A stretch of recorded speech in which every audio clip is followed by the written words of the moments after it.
সকাল সকাল এই জানলা দরজা খুলতে খুলতেই মানে আমার এত হাঁপ ধরে যায় আর পুরো শরীরটা গরম হয়ে যায়। রাত্রিবেলা গরম শরীরটাকে ঘুমানোর সময় ঠান্ডা করেই নিই, জিরিয়ে নিই তার মানে। কিন্তু এই জানলার দরজা, এতগুলো জানলা দরজা বানিয়ে দিয়ে গেছে বাবা, আর বলেন না। এই জানলার দরজা খুলতে খুলতেই সময়টা পুরো চলে যায়। তাই মনে মনে ভাবি এই জানলা দরজা খোলার জন্য আর এই পর্দা ওঠানোর জন্য একজনকে রাখতে হবে। এখন ওটা কোন ডিপার্টমেন্টে দেব তাই ভাবছি।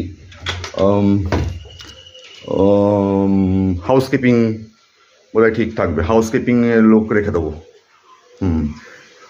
এমনিতে ঘর ঝাড় দেওয়া আর বাসন মাজা, ঘর মোছার জন্য আছে, কিন্তু এই জানলাগুলো, পর্দাগুলো উঠানোর জন্য সকাল সকাল এত হাঁপিয়ে যাই, সারা শরীর গরম হয়ে যায়, পুরো শরীরটাই গরম হয়ে যায়। কি আর বলবো, ওহো, কোমরটা ব্যথা হয়ে যায়, পুরো বডি ব্যথা হয়ে যায়।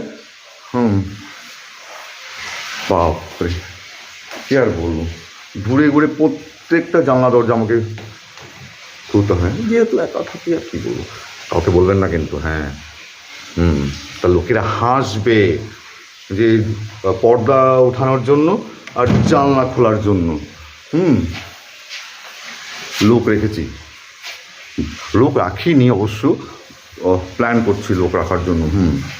দেখুন না, এই দৌড়ে দৌড়ে সব করতে হবে। ও গড, টু ডিফিকাল্ট। আমাদের মতন বয়স্ক লোক যদি এরকম সকালবেলা ছোটাছুটি করে ঘরের ভিতরেই, তাহলে আর পার্কে যাওয়ার কি দরকার? এক্সারসাইজের কোনো প্রশ্নই ওঠে না, কি বলুন? এই দেখুন, আবার আর একটা জানলা। ও গড, এত জানলা দরজা বানিয়ে গেছে, আর কি বলবো। ও গড, তারপরে ওহো গড, নিচে রাখা রয়েছে এঁঠো বাসনের গামলা, ওটাকে সরাও, ঠিক করে রাখো।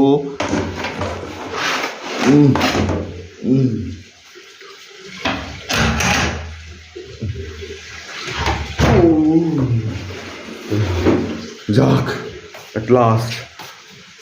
এখন আবার উপরে যেতে হবে, ছাদের দরজা খুলতে হবে। একটু রোদ্দুর আসলে ভালো হয়, ঠিক কি না? সেই জন্য তো দুনিয়া কে রিশতে নাতে হ্যাঁ ঝুটে।